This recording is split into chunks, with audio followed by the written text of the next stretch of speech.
Where there is progress, power, and resistance, there's often a Black woman at the helm of that movement.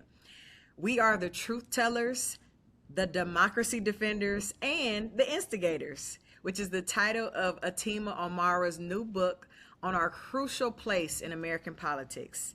Atima, welcome to Sunday Brunch. Yeah, thank you for having me. I'm so Of, excited. of course.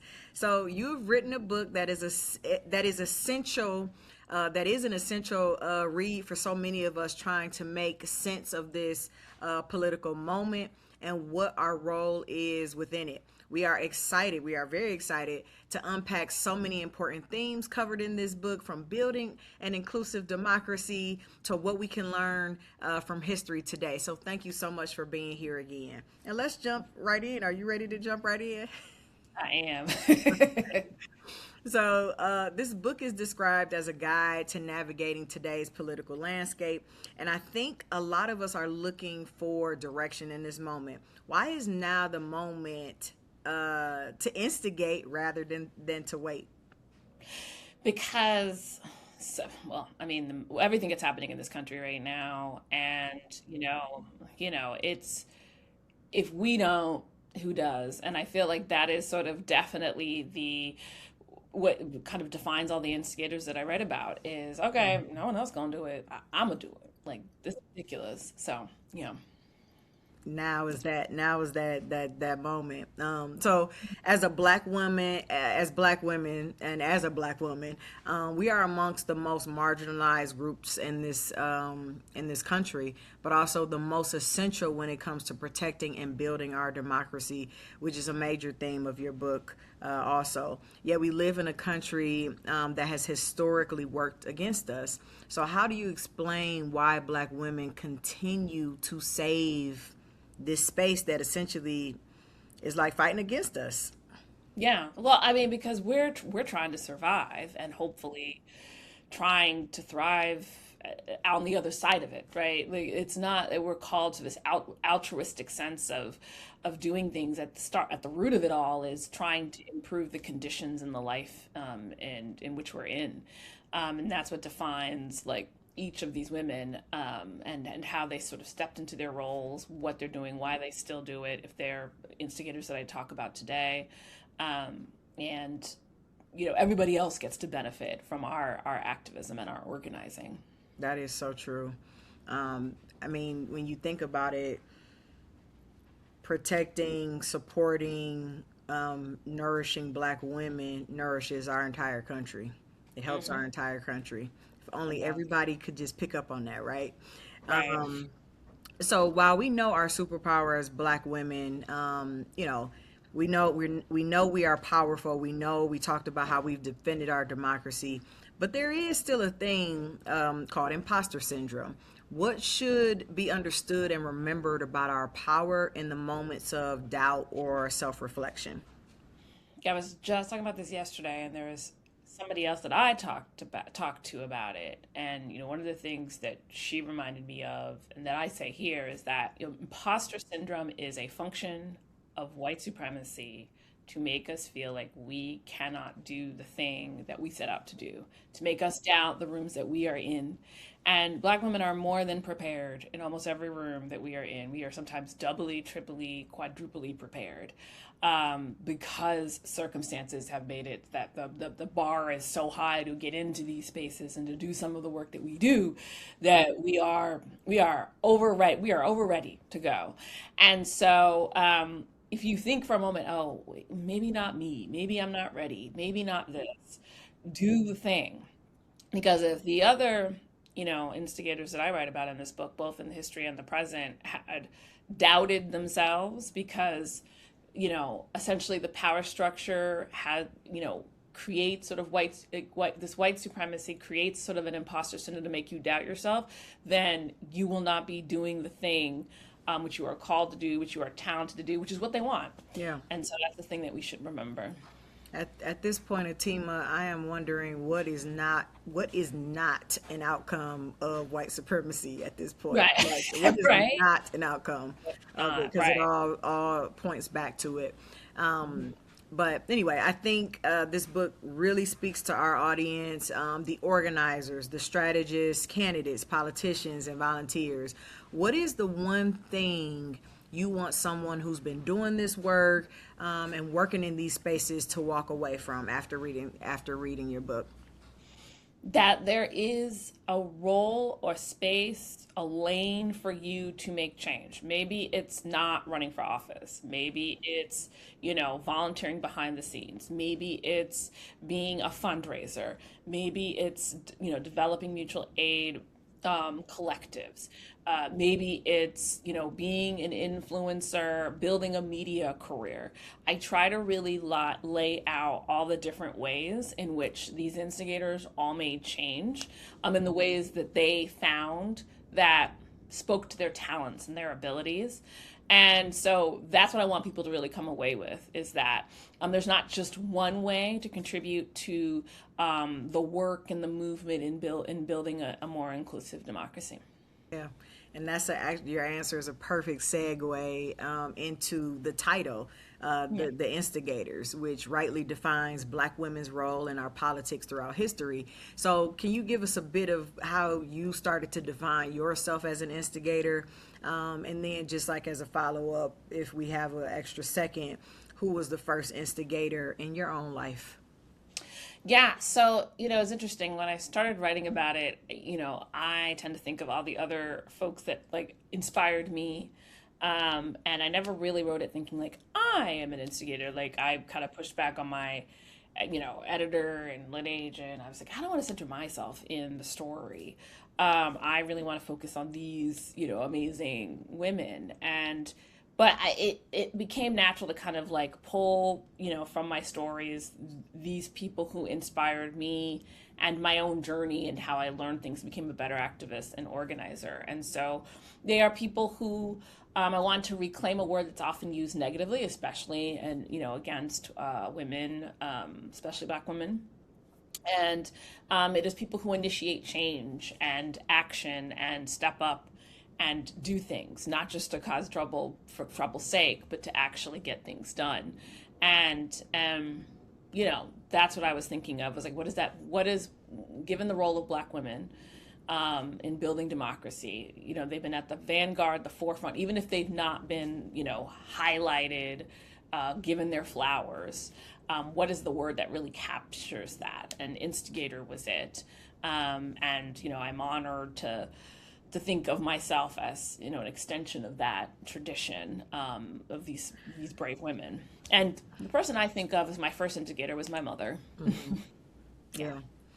Yeah, I when I you know, obviously we've been talking about your book for a while now, you Hmm. and I, and when I saw the title, I immediately thought of Good Trouble because I think Hmm. instigator, right, over time has gotten like the word instigator has gotten a bad rap, but Yeah. in I think we're starting to see like this, like no, be an instigator in a good way. Like there's Yeah.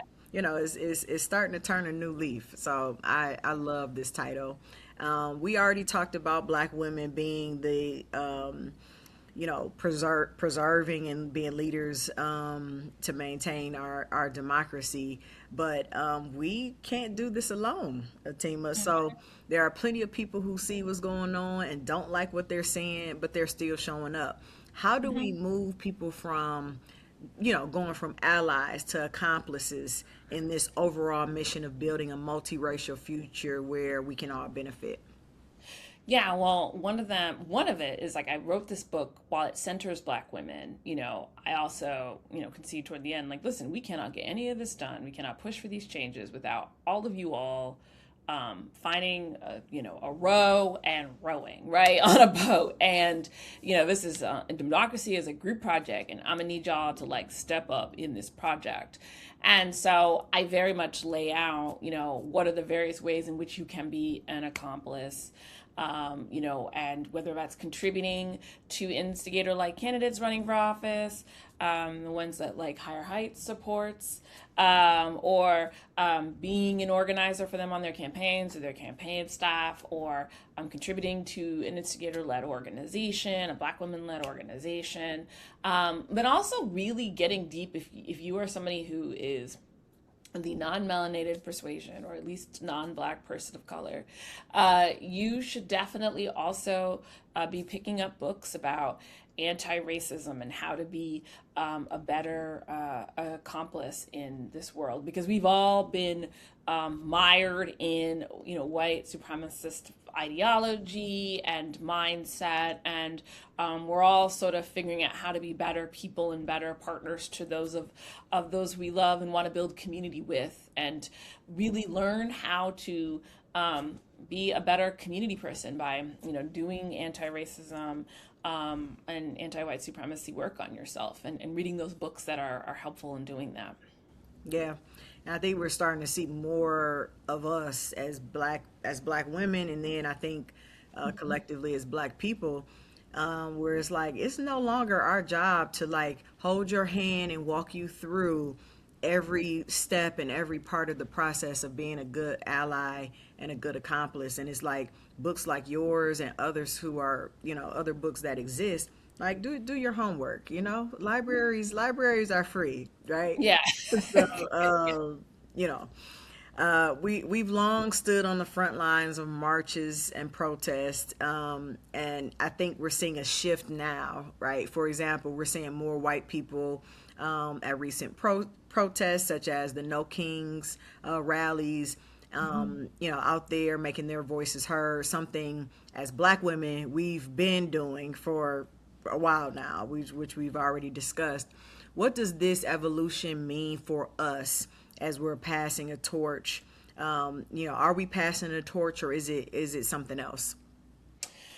Yeah, I think, well, one, I think like, this movement and this work continues when we are intentionally passing the torch. We are intentionally mentoring and guiding sort of the next generation.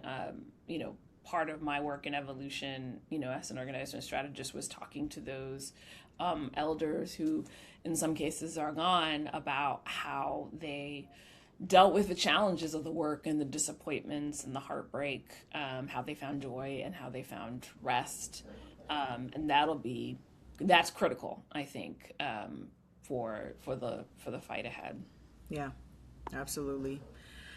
I love the idea that our power as black women is inherited. It's from our ancestors. You know, what is when you think about it? What is your wish for black women? Gosh, I really wish for Black women that we find joy, that we find peace, and that we find loving community that can hold us, whether that's in the form of, partner and blood family or chosen family.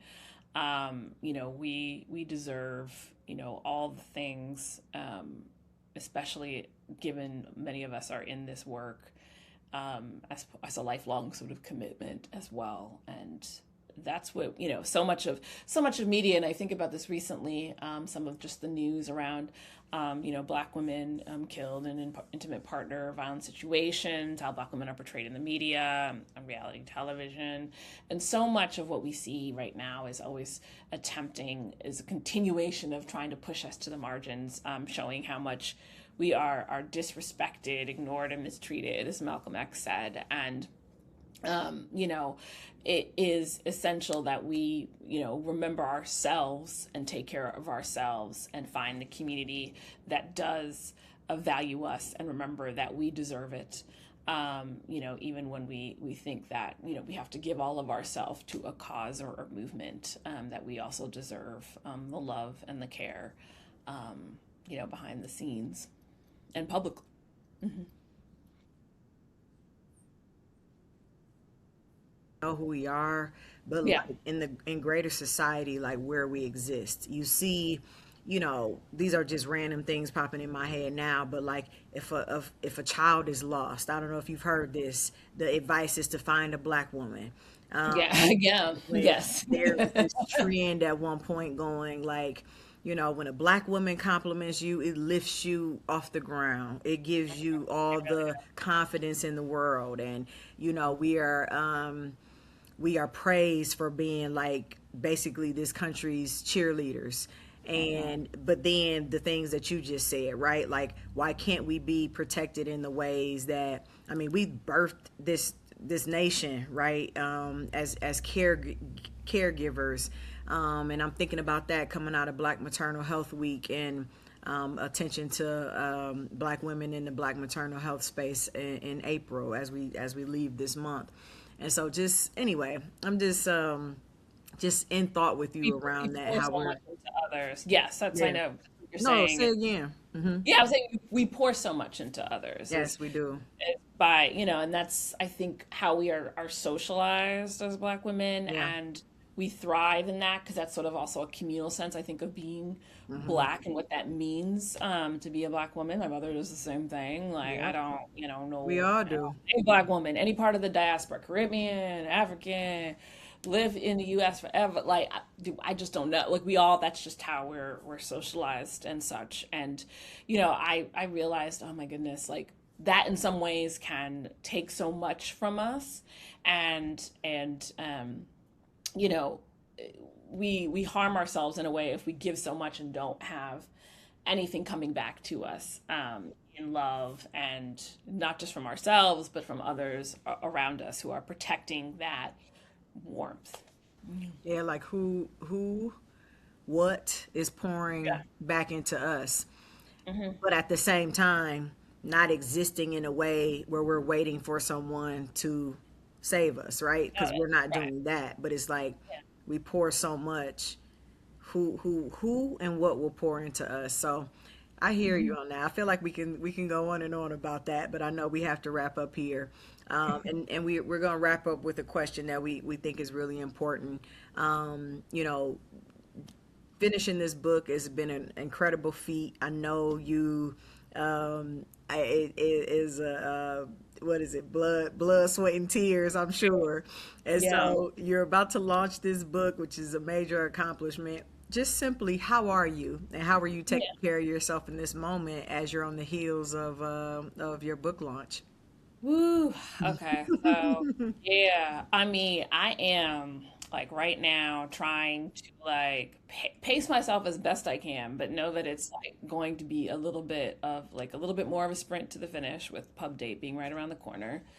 And also like, like trying to take the moments of like relaxation where I can, even if it's a little meditation, watching a little silly, ridiculous television, just allowing myself to like try and keep my heart rate and my blood pressure down because I'm not trying to like kill myself Yeah, yeah, we don't as want much as I that. want to get this Yeah, message, message out there in the book. So, yeah, I am trying to be mindful of that because I know that there are many of us. We all have, mothers, grandmothers, aunties, who in our lives who push themselves so hard, and reaped sort of the health issues from that. And so, trying to be mindful of centering myself and taking a break, even if it's 5 minutes. yeah. That's Mhm. important. So that's why I wanted to end on that, because it is a very important question. But I just want to say, Atima, thank you so much for joining us and hopping on to Sunday Brunch with us and sharing your insights. Your book, The Instigators, is available for pre-order right now, and it hits the shelves on May 5th. We are giving one book away for free, a free copy from Higher Heights and to our Higher Heights community. So head to our Instagram account and drop a comment on our posts telling us what being an instigator means to you. Tag 3 instigators and we'll select a winner for Atima Omara's book, The Instigators. So make sure you follow us so that we can reach you if you are the winner. Thank you so much again, Atima. Really appreciate you. Great, always great talking to you too. Right. Yeah, same, Ebony, and thank you so much. Absolutely.